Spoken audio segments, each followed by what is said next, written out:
27 janvier 1984. The Shrine Auditorium, Los Angeles, Californie. Les feux de la rampe.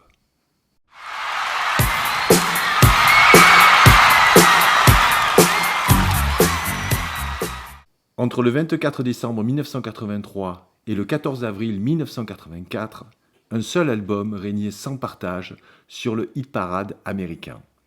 Thriller de Michael Jackson.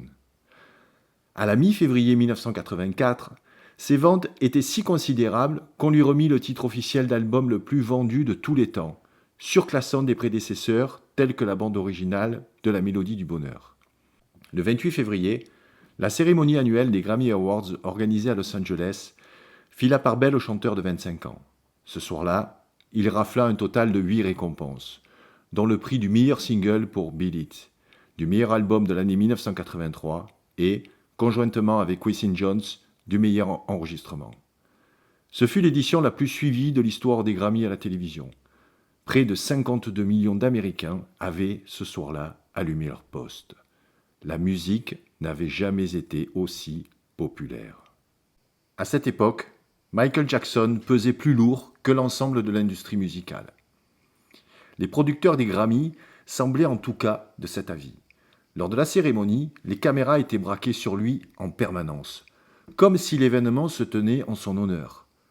Assis, au premier rang, il portait des lunettes de soleil réfléchissantes, son célèbre gant blanc et un uniforme pailleté digne d'un ambassadeur de la République de la célébrité. À côté de lui, se trouvait une starlette de 18 ans, nommée Brooke Shields.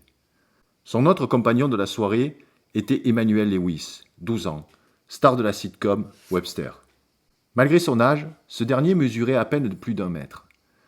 Pendant la cérémonie, on vit Jackson le porter comme un nouveau-né endormi.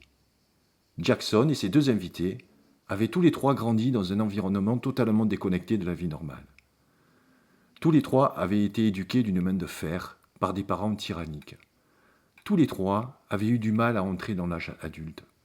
À 15 ans à peine, Brooke Shields était apparue dans une publicité provocante pour les jeans Calvin Klein. « Il n'y a rien entre mon Calvin Klein et moi », lançait-elle en fixant la caméra avec un regard langoureux. Lewis avait été le jeune ambassadeur de Whopper, le sandwich phare de la chaîne Burger King.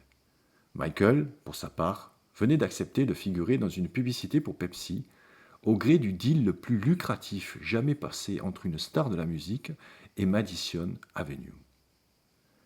Selon les clauses du contrat, Michael mettrait les talents de chanteur et de danseur qui avaient fait de lui la plus grande star de MTV au service d'un spot reprenant une de ses chansons dont les paroles seraient adaptées pour vanter les mérites de la boisson présentée par la marque comme le choix préféré de la nouvelle génération. Michael avait suggéré qu'on utilise le refrain de Billie Jean, un titre inspiré par une poursuite en reconnaissance de paternité intentée contre lui.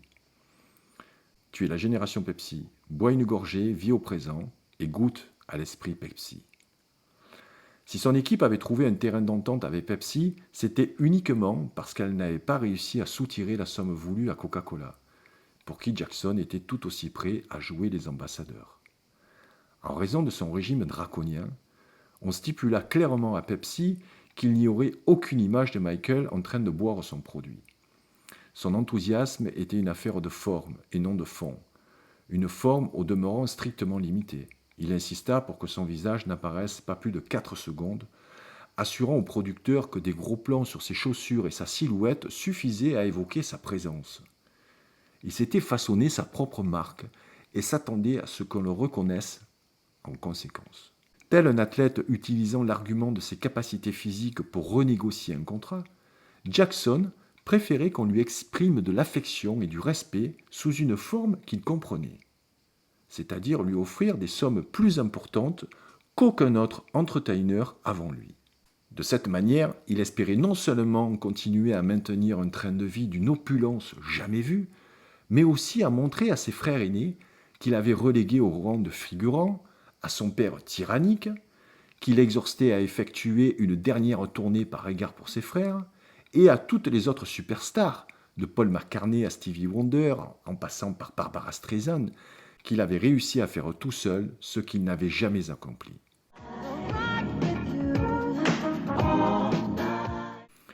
En janvier 1984, Jackson était devenu la star la plus adulée depuis Elvis Presley.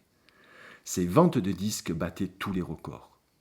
Il avait en outre négocié des taux de royalties sans précédent, qui généraient des revenus inouïs. Signé un contrat d'édition d'1 million de dollars pour un livre préfacé par une autre icône nationale, Jackie Onassis, et était devenu le chef de file d'une nouvelle forme de divertissement qui mariait la musique et le mouvement dans une symbiose parfaite. Son charisme s'étendait au-delà du public ordinaire des entertainers populaires pour la simple raison qu'il était noir. Bien qu'il soit déjà passé sous le bistouri pour faire ressortir ses pommettes et se doter d'un nez digne d'un personnage de Disney, il n'avait pas touché à sa couleur de peau. Et touché par conséquence des communautés qui, aux États-Unis comme ailleurs.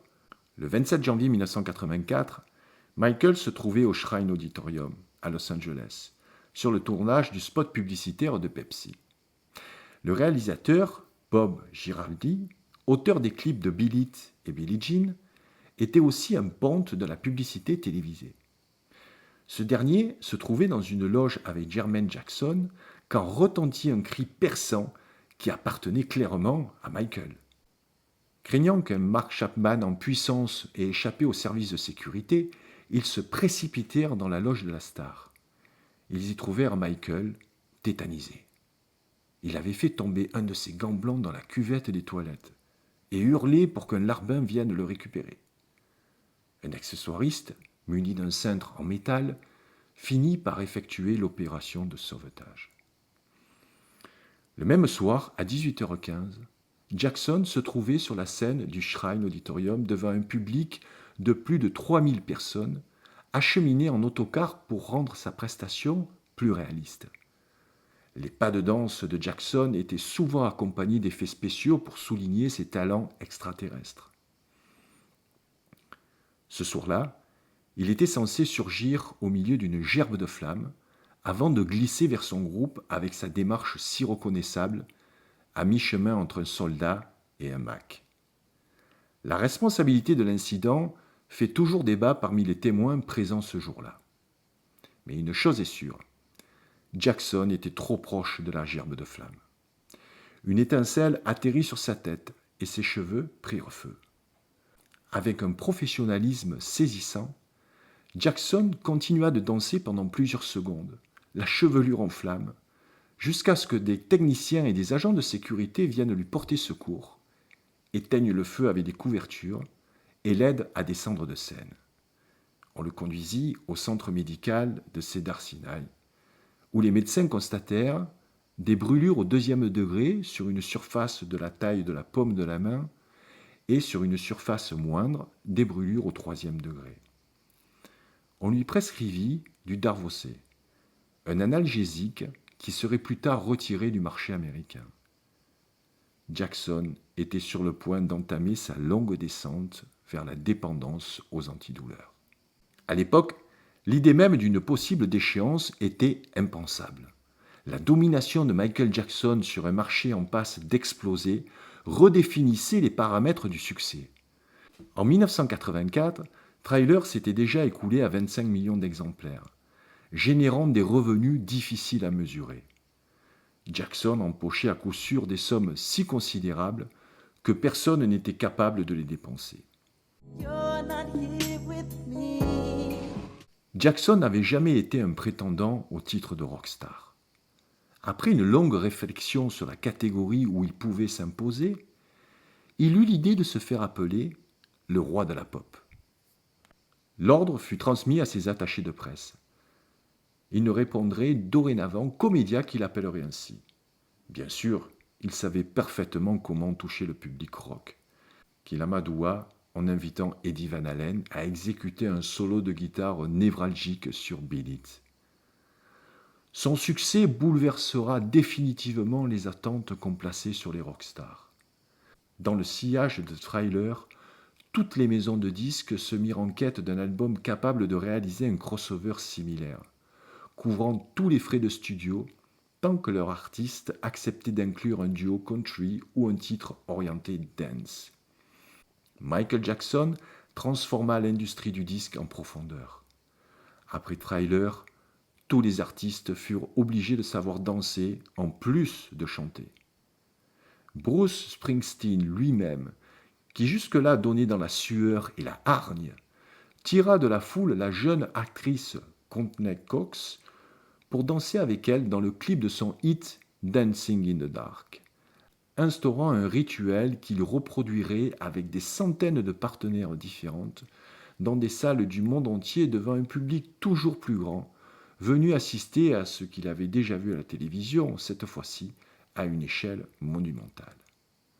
Cette chanson, dans laquelle il insiste avec entêtement qu'il n'y a pas de feu sans étincelle, Springsteen l'avait composée quand son manager John Landau l'avait convaincu qu'il devait intégrer un hit dans son nouvel album Born in the USA. Une fois le gros du travail effectué, il s'était autorisé à écrire un single dansant et léger aux accents disco. Du jour au lendemain, il se trémoussait sur scène comme Tom Cruise dans Risky Business en faisant tournoyer une mince et jolie jeune femme comme une pop star, du moins une pop star vue par une rockstar. En 1984, seuls 4 albums atteignirent la première place des charts aux États-Unis. Un indice de l'échelle colossale des ventes de disques. Aucun des artistes concernés ne retrouverait le même succès. Michael Jackson ne vendrait plus jamais autant de disques qu'en 1984. Idem pour Bruce Springsteen, Prince et Huey Lewis and the News.